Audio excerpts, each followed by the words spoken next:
Good evening, ladies and gentlemen. Welcome. I am the Crypto Crow. It is 10:39 a.m. on Wednesday. We've got a lot to cover today. We've got a lot of crypto news.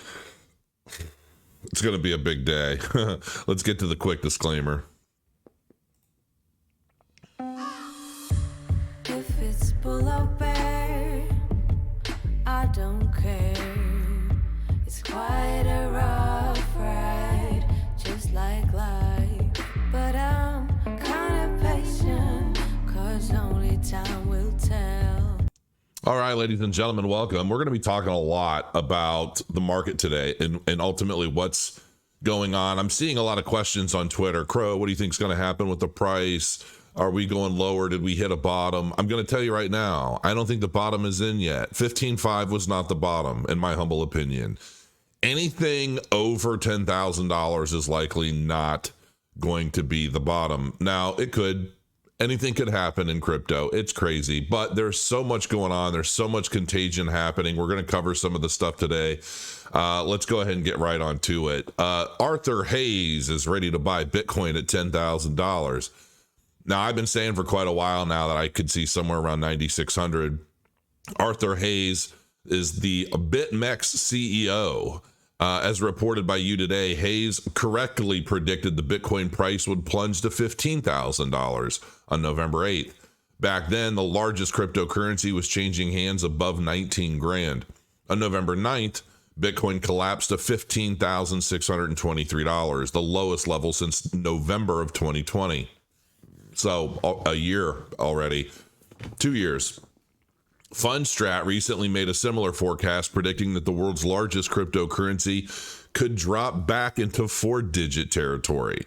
This would mark more than an 85% decline from the record high, which would be in line with prior peak to trough declines.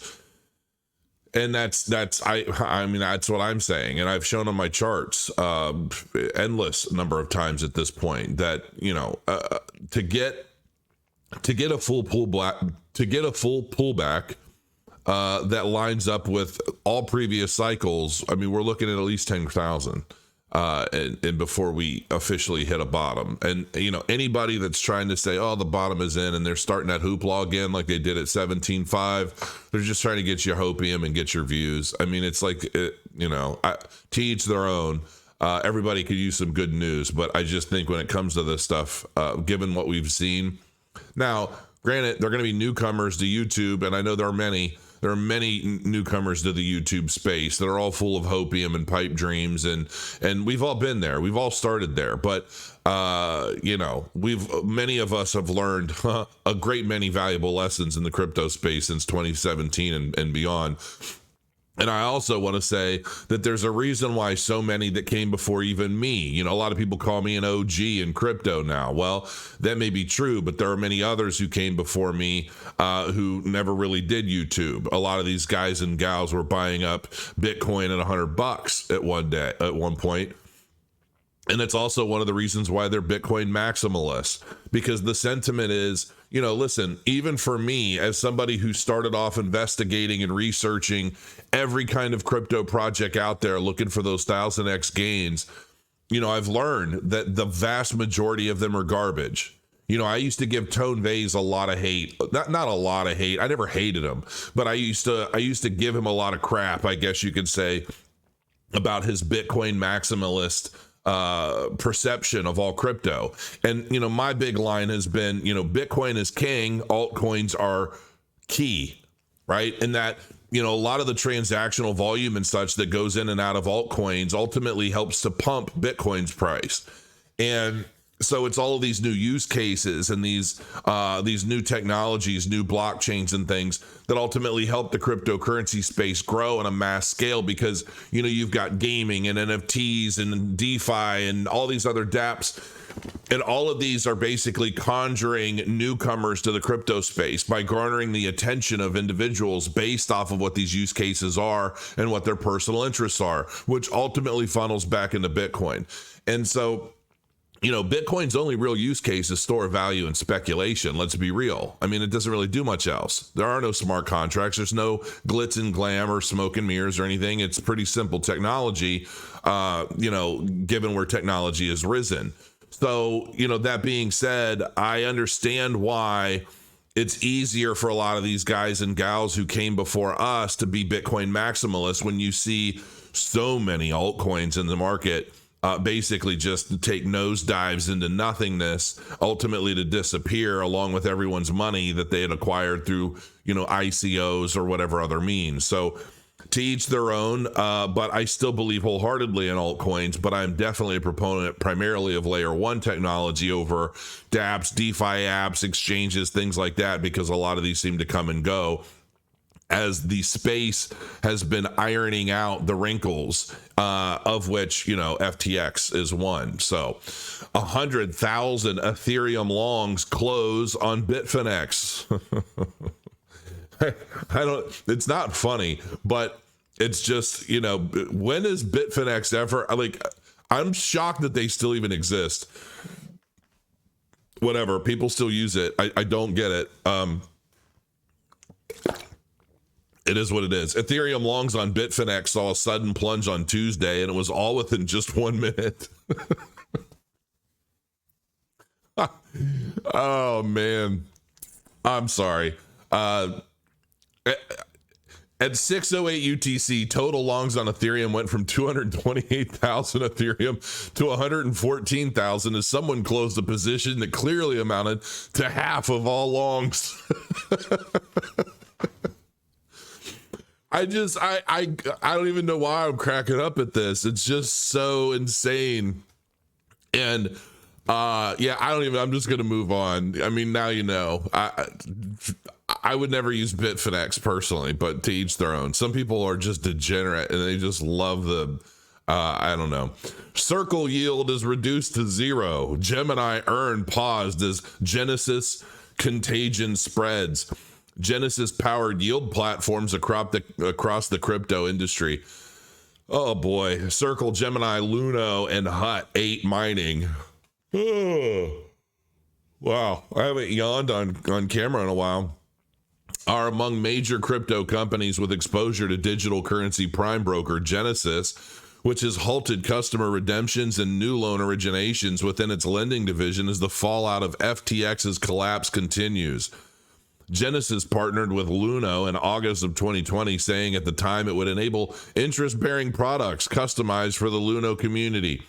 Hut 8 Mining said in January of 2021 that it opened a Bitcoin yield account in partnership with Genesis's lending business called Genesis Global Capital. Bitcoin IRA, a company allowing clients to purchase crypto for their retirement accounts, unveiled an interest earning program offered through Genesis in February of 2021. The company said that the program would provide interest rates as high as 6% annually on cash and crypto holdings using the company's self-directed retirement platform. Quote, we have zero exposure to Genesis lending or any crypto lending platform, unquote. Bitcoin IRA co-founder Chris Klein told Blockworks in an email. There's so much going on in the backlash, the downfalls, the contagion, all of the stuff associated with FTX is just it's like a California wildfire, and the end is not nigh. I mean, it's going to continue for quite some time, I'm sure. I can only imagine. What we are learning, though, is how many institutions have in effect been in play in crypto for a while, and just how much they've been exposing in the cryptocurrency space. Why they all decided to jump into FTX with such a major amount of funds. Listen, I where there's greed, I guess there's a question, oh wow, Bitcoin's going down. That's cool. I've got a short still in play. It's negative $580. It was negative like 1,800 yesterday. So yeah, watching it go down and hopefully get back into profit would be nice. But yeah, I've just been shorting the hell out of this. I wish I would have longed when I shorted, but it is what it is. I'll learn. But anyway, the overall, we're learning a lot about the cryptocurrency space in terms of like what institutions are doing, what major hedge funds, what major funds have been doing. And I just feel like they're playing too much with people's money in a space they don't fully understand yet. That's ultimately what I think. I think investing in crypto as a whole already is a risk, because any project you put money into could go belly up tomorrow for no reason. That's the nature of seed capital, which is ultimately what a lot of this cryptocurrency stuff is for a lot of these companies. And not only that, but it's seed capital for projects that are often more a white paper idea than an actual company in existence. So, while the gains, because of the speculative nature of the crypto space and the building of communities and things, yeah, there are a lot of significant profits to be made in the cryptocurrency space. But, I have learned so much that it's almost difficult for me to dive into crypto. I have a list right now of 12 cryptocurrency projects that I'm planning on doing some deep dives into for you guys. And the feedback I get in the comments below is I always go through it. I go through it all, and I heart everything I read, and I like everything I read, and I heart stuff that I just feels genuine.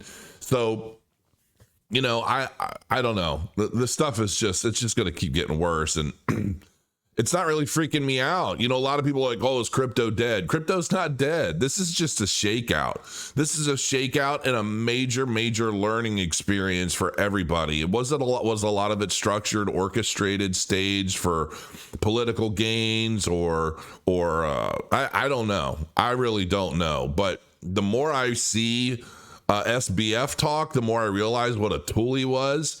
And, hindsight's always 2020 though, right? Because that same guy looked like a genius, brilliant crypto investor to pretty much everyone, including major hedge funds, including billionaires. So yeah, now we know, but I guess the question is, should we have known? Anytime, the one thing I'm learning is anybody that says I'm vegan, they probably got a couple marbles loose. I'm kidding. Don't get all butthurt and triggered, people. I could never be a vegan. I could be a vegetarian maybe, but never a vegan. I mean, come on. I need my cheese. Cheese makes everything better, except for the FTX debacle. Crypto winter may last until the end of 2023, says Coinbase Research. This isn't going to be fun for some of you. The drama around FTX upset was otherwise an emerging positive setup for crypto, as the significant deleveraging in May and June 2022 had left few, if any, large marginal sellers in this space. But the recent market turbulence and absence of large buyers has left the asset class vulnerable, potentially extending an already long crypto winter, David Duong and Brian Kubelis wrote in their report. Coinbase said that poor liquidity conditions could also last until at least the end of 2022, which I've been saying forever. That's nothing. Anyway, with much also dependent on the U.S. Federal Reserve's moves on interest rates. The U.S. Fed has been raising interest rates since March to tame inflation, raising rates from almost zero to a 15-year high of 3 3/4 to 4%. The Fed is likely to continue increase rates until it achieves its target of 2% inflation rate. Here's the thing. When our master nodes and Cardano staking and things of that nature, when is that going to become the job, the career of people? Because, whether or not a lot of you people realize this, they want to get rid of jobs, because getting rid of jobs is ultimately what's going to help balance out this inflation. Why are we in such an inflationary state? I don't know. Could it have something to do with the trillions of dollars printed for, everything that happened since 2020? Is it a coincidence that it all started in 2020? A lot of people like to seem to think so and point the finger at everywhere but where they should be pointing the finger. Let me just send this note. I tend to not get overly political in my YouTube channel because, we think tribalism in cryptocurrency is bad. The tribalism in politics is far worse, with far more dramatic ramifications for our blind tribalism across the board. And I have liberal friends, I have conservative friends, I have friends of all walks of life, and I value each and every one of them equally. I value their opinions. I value their I go back and forth with an old friend of mine who I think he's a brilliant developer, very high end kind of tech guy in the security space, high 6-figure career, and he loves he's a character. He and his wife are both quite the character. I think she's a professor in college, and listen, we have argued back and forth for years about Trump, about COVID, about everything you can think of. And, oftentimes I always feel that I look at him and I think, how could you think this way? How could you believe this way? What evidence is there? And he would feel the same way about me. How could you think this way? How could you not see this? And the reality is that we all have a different perspective on things. And while we might think that other people are crazy for thinking or believing the way they do, and maybe we sit and we think, oh, how you obviously don't put any time into researching anything, or you obviously only subscribe to these media channels or that media outlet, and so forth and so on. It just further builds upon your own personal bubble of belief. Listen, I've always said the world is basically a bubble for each and every one of us at this point. Everything we're exposed to is driven on algorithms. These algorithms explore and they learn what we like, what we're into, what we talk about, what we think.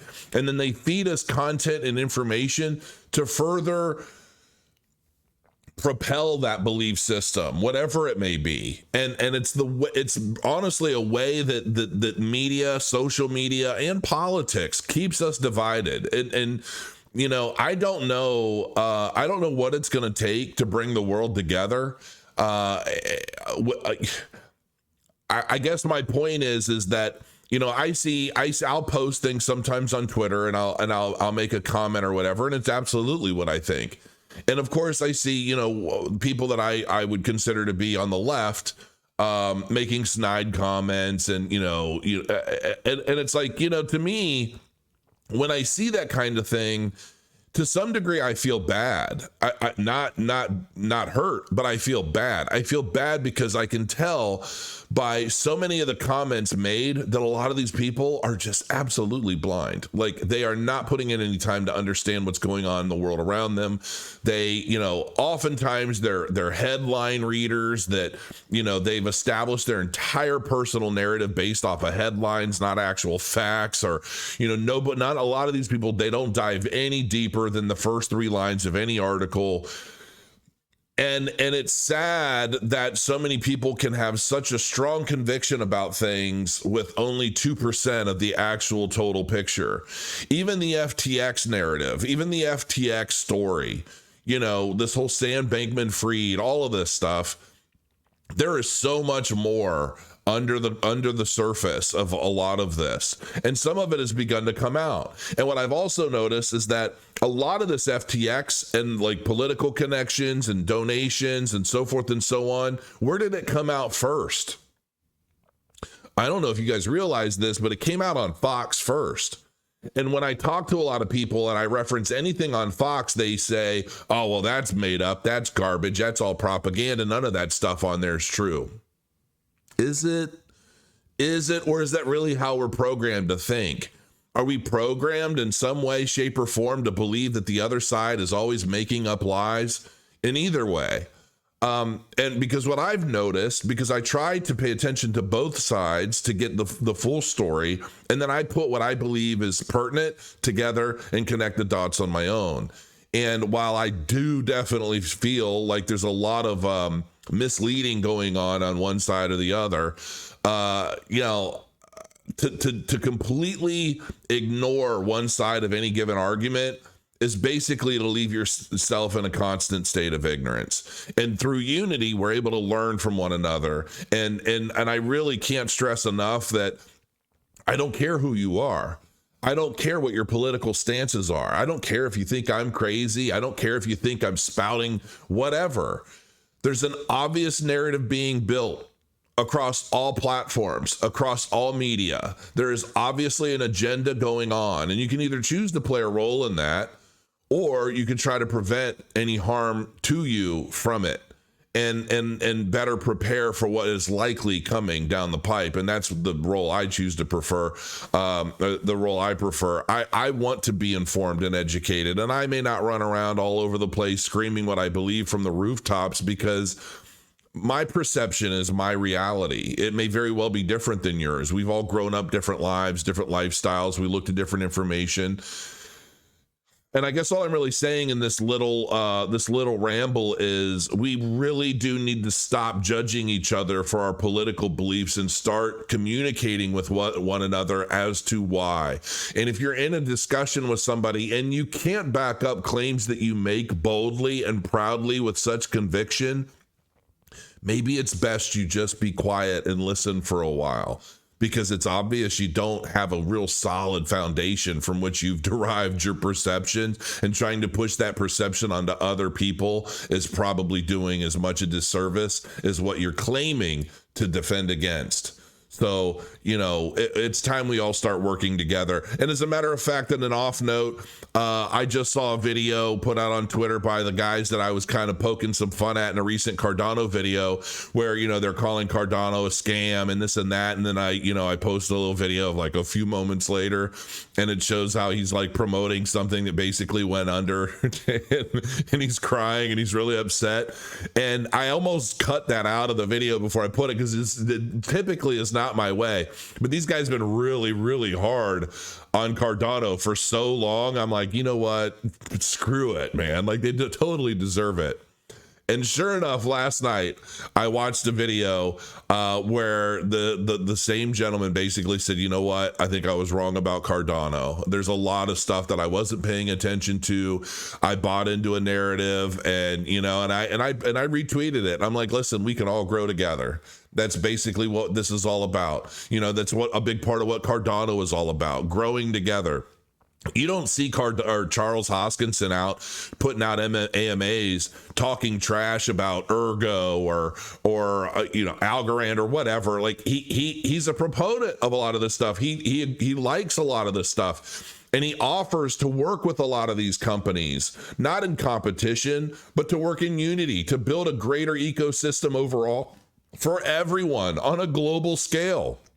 Cardano may have a weakness that this project can strengthen, and vice versa. And that's how we grow. That's how we grow in society. That's how we grow in communities of any technology, any ideas. I mean, everything. It's through unity that we stand, and division we fall. There's a reason that was said. It's a reason that's a slogan on so many things. And the same bodes with crypto. We really need to start communicating with one another and stop this asinine division at every turn, where we're constantly being pit against one another because of a difference in beliefs.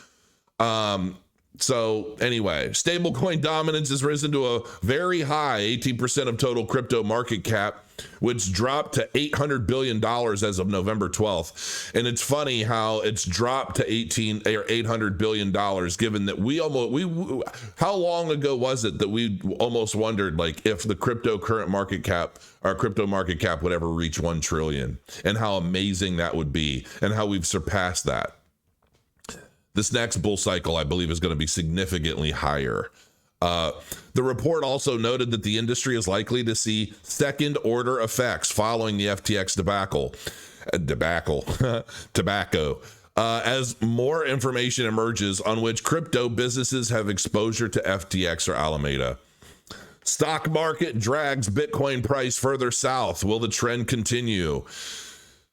Here's the thing, we're obviously seeing correlation between Bitcoin and the stock market, and I've been seeing this correlation for a while. A lot of my, when I was calling the peak of the bull market, as Richard Hart would say, to the day, I'm so tired to pat myself on the back.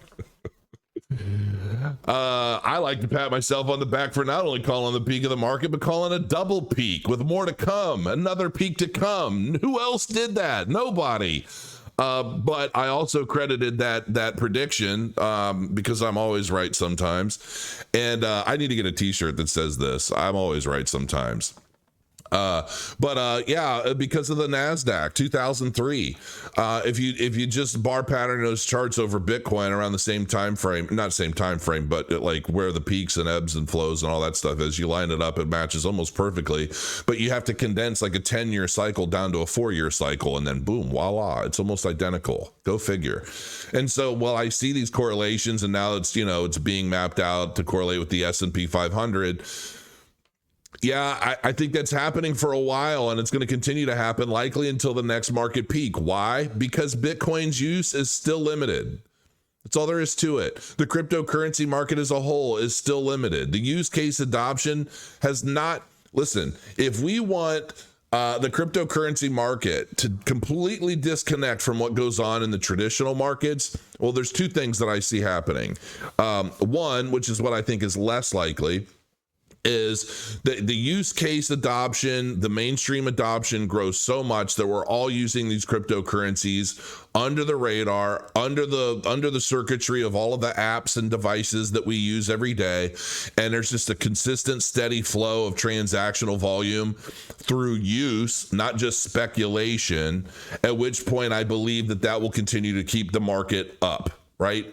And through that, we're going to see less volatility in these market cycles, but we're not there yet, which is why we see these significant ebbs and flows, these peaks and valleys, and significant 82, 83, 85% drops in Bitcoin's price. And, it's like an ocean still, because we just aren't at a point of mass adoption yet. We like to think so, but we're not. We're still babies in diapers. And I consider this whole market peak, all this is all our diapers being changed. It's getting rid of all of the crap that we've produced over that period of time. And it's a rinse and repeat until the cream continues to rise to the top and adoption grows. However, while I said that's less likely, what is most likely is that regulation, especially after this FTX debacle and everything. Debacle, why do I keep saying that? I don't know. Anyway, debacle, tomato, folks, whatever. But because of the regulation that I see coming in, I think once that happens, and it's not to say that all this stuff isn't already regulated. It is. Don't let anybody fool you. If the space wasn't regulated at all, the SEC wouldn't go after anybody ever for any reason, because there'd be no grounds for it. You get what I'm saying? It's regulated more than we think. It's just not regulated in the sense that there's still a lot of gray area. There's still a lot that people don't know, don't understand. And yeah, that's pretty much all there is to that. However, there will be a day, I wholeheartedly believe, and I will make this my own meme, because I do believe this is going to happen sooner than later. Definitely before 2030, I can say that. The traditional stock market will be tokenized. One way or another, the traditional stock market will be tokenized, and we will be using CBDC tokens or some sort of government-issued trackable coin for trading in and out of these positions. And it will likely end up moving to a 24/7 trade. Like, it won't be an open market at 8 a.m. and close at 5 or whatever. It's not going to be like that. It's going to go into a 24/7 global economy. And that's what I think is happening. And I also believe that that's one of the reasons why this great reset is taking place. We're bringing all of the global economies to similar levels so that it's all balanced out, so that we can all ultimately adopt one world digital currency with a similar value. That's what I believe is happening. And I think it's happening before our very eyes. And whether you want to believe it or not, I don't really give a shit. I don't really care. But that's what I think is happening. And it's probably going to take until 2030, until the culmination of all of these things that have begun. A lot of this stuff has been playing a lot longer than 2020. Okay. But I do believe that there was an individual standing in the way of a lot of this stuff happening. And without the US, a lot of these other countries they would struggle. And if you've got somebody who's all, make America first, make America great, and you're basically fighting the global system and the global agenda that's in play to bring us all into kind of an equal ground so that we can, push forward in this whole one world economy and so forth and so on, you got to get them out. Got to get them out. I'm surprised, honestly, that more hasn't happened, if you know what I'm saying.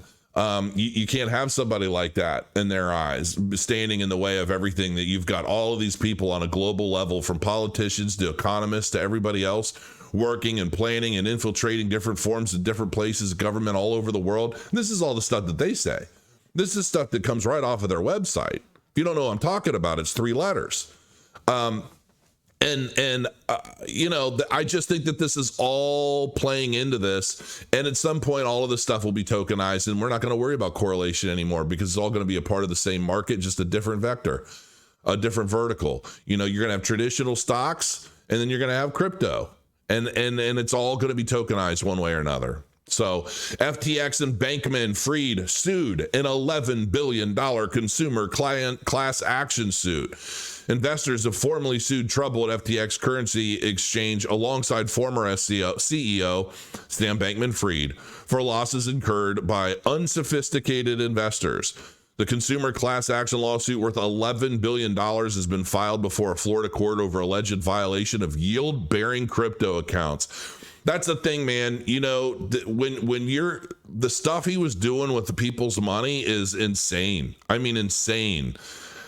There's a big question about how much of that $40 million that was donated to political campaigns was actual investor money. You can't do that kind of crap. You just can't. You can't. And on top of that, oh gosh, I mean, it's like the rabbit hole continues to grow, and there's so much more. Bankman-Fried possible extradition.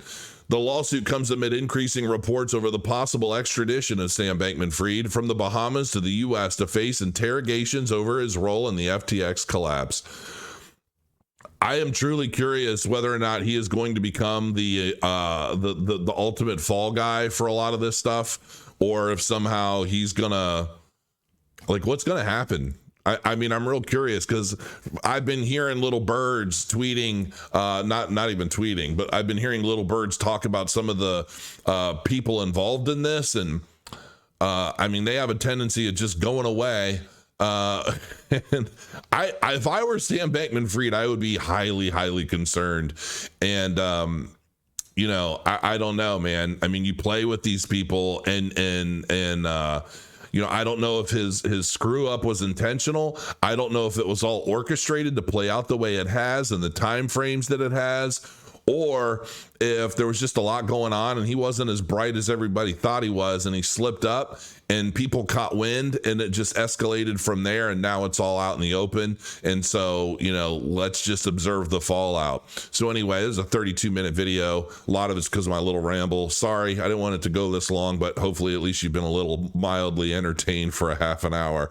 So until next time, guys, grow your coins, and I'll see you soon.